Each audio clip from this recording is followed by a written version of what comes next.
Hi everyone, thanks for attending my presentation.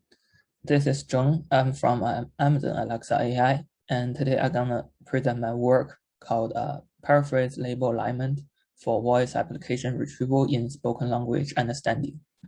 So before we jump into the model details, let me introduce the background a little bit. So Alexa systems responds to user requests by routing to related art applications. So the user request, we call it utterance. They are in Alexa, and Alexa handles the utterances and suggest and invoke the related application to handle the utterance. And there are two sets of the skills in Alexa systems. One is called the first-party skill, also called domain, includes all Alexa developed skills, such as calendar and news, etc. And another set of skills are third-party skills, include all non-Alexa developed skills, such as Uber and Lyft. So there's an example shown here about how Alexa handles the user utterances. Given utterance like Alexa, play today's hits, Alexa will find out the best suitable application in the device, and for example, Pandora, and then Pandora will be invoked and play the music.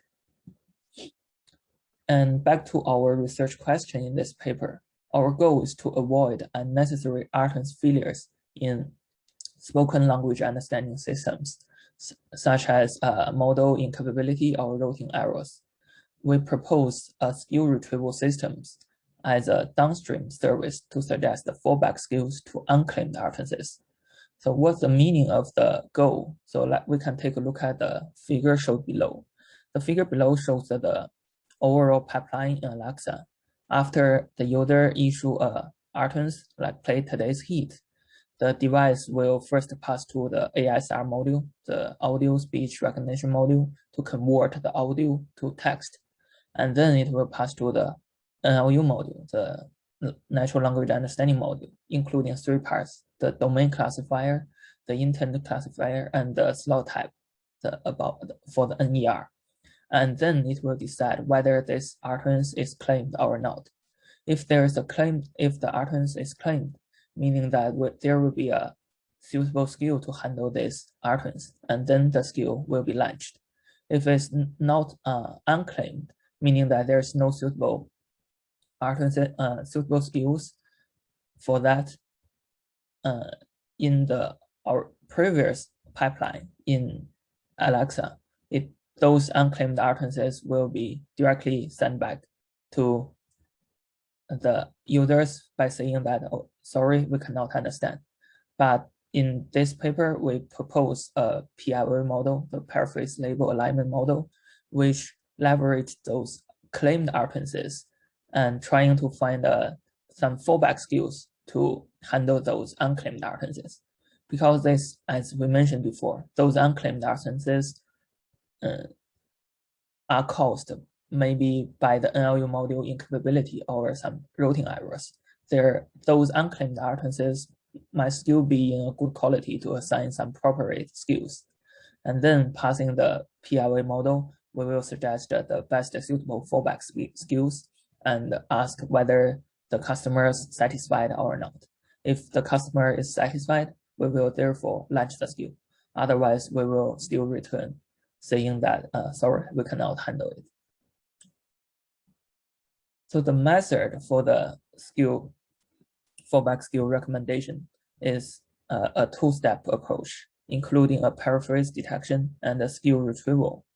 The paraphrase detection detects the paraphrases from the unclaimed utterances.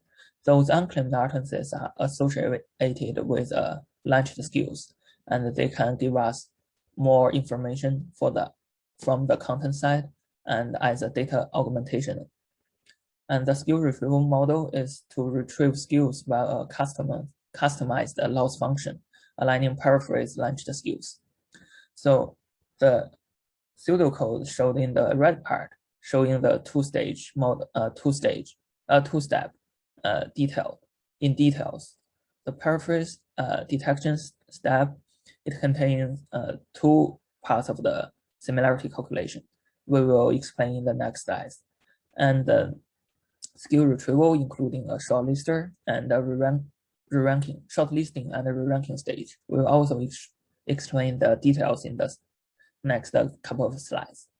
And in the testing stage, we only apply the skill retrieval step on unclaimed utterances to predict the relevancy labels of their shortlisting skills and retrieve the most appropriate skills. The claimed utterances are not involved for the testing stage. It's only used for the model training to provide some auxiliary labels. So let's take a look at the paraphrase detection first. It contains two steps containing the role selection and the pairwise matching. So given an unclaimed utterance, we have a couple of claimed utterance candidates, and we pass the first step, the role collection containing the word level similarity. Meanwhile, it's the JCAT similarity. And another one is calculate their semantic similarity. The semantic similarity between the unclaimed utterance and the claimed ones are using their pre-trained BERT embedding, the sentence level BERT embedding plus the face model. So that's calculate their semantic similarity. And another part of the paraphrase detection is from the paraphrase matching. We train a seamless network on claimed utterances and then to detect the utterance pairwise relationship. That's from neural network side. We use for each unclaimed utterance, we calculate their pairwise similarity for all the claimed utterances, and then we select all the claimed utterances with matching score. The matching score including the raw selection score plus the pairwise matching score, and only the claimed utterances above the threshold will be used as will be counted as a paraphrase candidate, and that will be used for the skill retrieval part. And in the skill retrieval system, it contains, as I mentioned, two steps. First one is shortlisting, and second one is a re-ranking. The shortlisting is because we have too many skills to recommend. So if we directly put in, sort them and select the top K skills from thousands of the skills, that will be a bit difficult. So we use a shortlisting stage, which is a TF-IDF model, to first filter out the best match skills in a smaller scale, and then to construct the shortlisting skill candidates, and then we will pass to a re-ranking model. The ranking model is shown in the right. The re-ranking stage model includes the original utterance and the top K paraphrases, and also the shortlisting skill sequences calculated from the shortlisting stage. And they will pass to a encoder, a BERT encoder, to calculate their representation, and pass to a bio-STM module to predict the sequential labels for each utterance and the paraphrase. So besides the loss function, besides the original cross-entropy function, cross-entropy loss, we add a label alignment loss, meaning to minimize the prediction scores KL divergence on the skills with positive labels in paraphrases, but not in the original utterance. So this is the extra loss we add to make to help to predict better label sequence. That's like a soft data augmentation step. So the dataset we use containing two datasets. One is from the ENUS, and one is from the ENCA. Those are unclaimed English utterances from the devices in the United States and Canada. The third, there's another third dataset is for the claimed English utterances. So we generate the claimed utterance dataset from the devices in both countries. And in the end, we have 1 million unclaimed utterances, 80,000 unclaimed utterances in ENCA.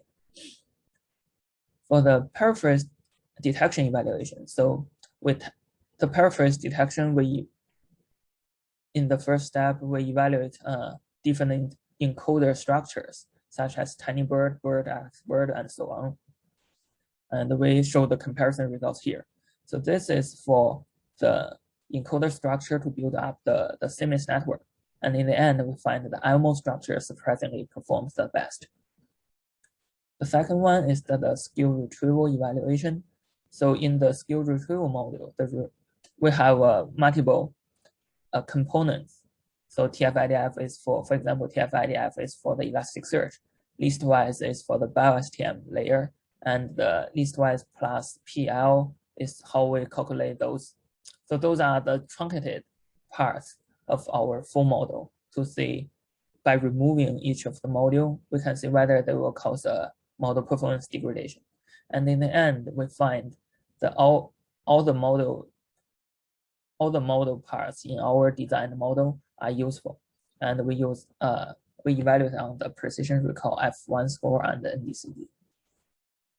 And in the end, we also there are lots of the parameters we can tune, such as the row selection number, paraphrase matching threshold, shortlisting skill length, and paraphrase number. So we tune those parameters and find that the larger value on those parameters overall has a better performance in the end. And that's all. Thank you.